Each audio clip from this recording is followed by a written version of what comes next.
madaxweynaha jamhuuriyadda Soomaaliland mudane Axmed Maxamed Maxamuud Silaanye iyo wafdigii ballaadhnaa uu hogaaminayay oo ku sii guda jira socdaalkoodii ay ku joogeen magaalada Ankara ee xarunta waddanka Turkiga ayaa kulan rasmi ah la yeeshay wasiirka arrimaha dibadda ee dawladda Turkiga. madaxweynaha iyo wafdigiisa waxaa albaabka hore kaga hor yimid wasiirka arrimaha dibadda ee dawladda Turkiga Ahmed Davutoglu oo isagu madaxweynaha ku gacan qaaday kuna soo dhaweeyay kulan dhexmaray madaxweynaha Soomaaliland Axmed Maxamed Maxamuud Silaanye iyo wasiirka arrimaha dibadda ee dawladda Turkiga Ahmed Davutoglu ayaa kaga wada hadleen sii xoojinta xiriirka labada wadan iyo iskaashiga Turkiga iyo Soomaaliland ee dhinacyada kala duwan ee siyaasadda, dhaqaalaha iyo waliba taageerada uu dawladda Turkiga siiyo Soomaaliland. wasiirka arrimaha dibadda ee Soomaaliland Dr. Maxamed Cabdulaahi Cumar ayaa arrimahaasi faahfaahin ka bixinaya. shirkii dhexmaray maanta wafdigii hogaaminayay madaxweynaha Jamhuuriyadda Soomaaliland iyo wasiir khaarijiga Turkiga wuxuu ahaa shir aad u wanaagsan. waxay labada dhinac ka wada hadleen xiriirka labada dal iyo iskaashiga aanu damacsannahay in labada dawladood ay yeeshaan.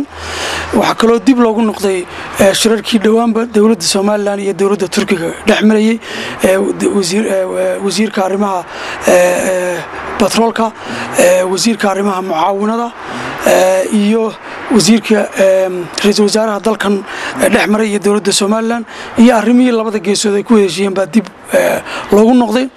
waxaa kaloo laga wada hadlay guud ahaan arrimaha xagga siyaasadda منطقة geeska Afrika ay Soomaaliland ka mid tahay. wasiirku waxa uu runtii muujiyay sida ay dawladdiisa uga go'an tahay in ay la shaqeeyaan dawladda Soomaaliland iyo shacabkeedaba. waxa uu carabka ku dhuftay inuu dhawaan u soo diri doono wakiil dawladdiisa wakiilka ah oo xafiis ka furan doono magaalada Hargeysa. wakiilkaas oo danaha dawladda Turkiga iyo cilaaqaadka labada dalba ka shaqeyn doona. sidii hore loo maqlay waxa kaloo mar labaad ku celiyay diyaaradda Turkish Airlines inay iyana dhawaan duulimaad ka bilaabi doonto magaalada Hargeysa. waxaa kaloo si ballaaran looga hadlay qaabka iyo formatka ay qaadanayso wada shaqeynta labada dawladood oo ama xagga mucaawinada ha noqoto ama xagga maalgashiga ha noqoto ama xagga diblomaasiga iyo siyaasadda ha noqotay ayaa si ballaaran looga hadlay. waxaa kaloo laga wada hadlay in shirar dambe ay labada geesood ku yeeshaan dhawaan labada caasimadood marna Hargeysa marna halkan Ankara oo aan rajaynayno in arrimahan tallaabo dambe u sii noqon doonto laga qaado. wafdigan ka socday dawladda Jamhuuriyadda Soomaaliland oo ujeedada rasmiga ah ee ay u yimaadeen dalka Turkiga ay ahayd martiqaad rasmi ah oo ay ka heleen ra'iisul wasaaraha dawladda Turkiga Recep Tayyip Erdogan ayaa baaqday kadib markii xanuun uu si kadis ah ula soo darsay ra'iisul wasaaraha dawladda Turkiga Recep Tayyip Erdogan sida aad kala socoteen warbaahinta kala duwan ee caalamka. dawladda Turkiga waxay sheegtay in xanuunka ra'iisul wasaaraha dawladda Turkiga aanu ahayn mid culus hase yeeshee uu yahay duray ku xumaaday. wasiirka arrimaha dibadda Soomaaliland Dr. Maxamed Cabdulaahi Cumar ayaanu wax ka weydiinay kulankii dhexmari lahaa madaxweynaha Soomaaliland iyo ra'iisul wasaaraha Turkiga Recep Tayyip Erdogan. sida warbaahinta shalay iyo maantaba ku soo baxday dalkan Turkiga iyo caalamkaba nasiib darro ra'iisul wasaaraha dalka Turkiga imika wuxuu ku maqan yahay xanuun fasax aan dhakhtaradu u ogoleen inuu hawsha xafiiskiisa ku soo noqdo. sida awgeed noo suuro gali mayso inkastoo nala siiyay fursada inaanu sugno intuu ku soo noqonayo xafiiska. haddana madaxweynaha Soomaaliland iyo madaxweynaha dalka Benin ee Afrika intuba oo halkan booqasho ku yimid inay arkaan intaba waxaa suuro gali weyday in booqashadaasi iyo kulankaasi dhaco xanuun awgeed. marka waxaanu rajaynaynaa in Ilaahay caafimaad siiyo. waxaanu ku rajaynaynaa dhawaan in booqashooyin noocan la mid ah in ay isku arki doonaan madaxweynaha Jamhuuriyadda Soomaaliland iyo ra'iisul wasaaraha dalka Turkiga. hase yeeshee maanta may suuro gelin duruufta awgeed.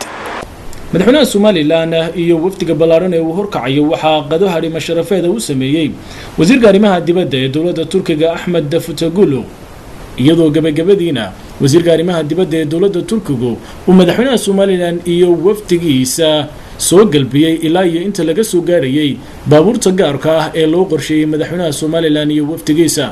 haddaba waa maxay waxyaabaha laga dhaxlay safarkani uu madaxweynaha Soomaaliland iyo wafdigiisu ay ku yimaadeen waddanka Turkiga muxuu kaga duwan yahay safaradii hore ee lagu tagi jiray wadamada kala duwan ee caalamka.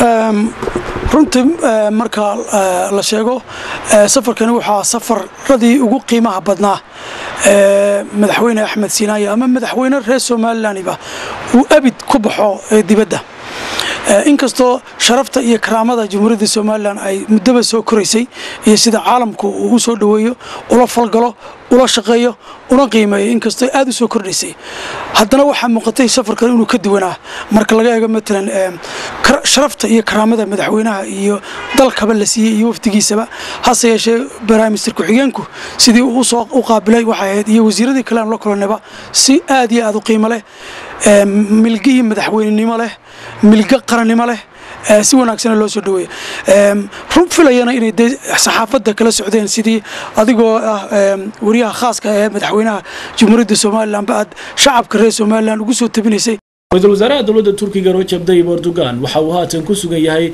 magaalada Istanbul ee wadanka Turkiga halkaasi oo uu u joogo arrimo caafimaad dhakhaatiirta wadankani ee ku hawlan caafimaadkiisa ayaa waxa uu sheegeen in muddo uu ka nasto hawlaha shaqo isagoo haatan ku sugan gurigiisa ku yaala magaalada Istanbul.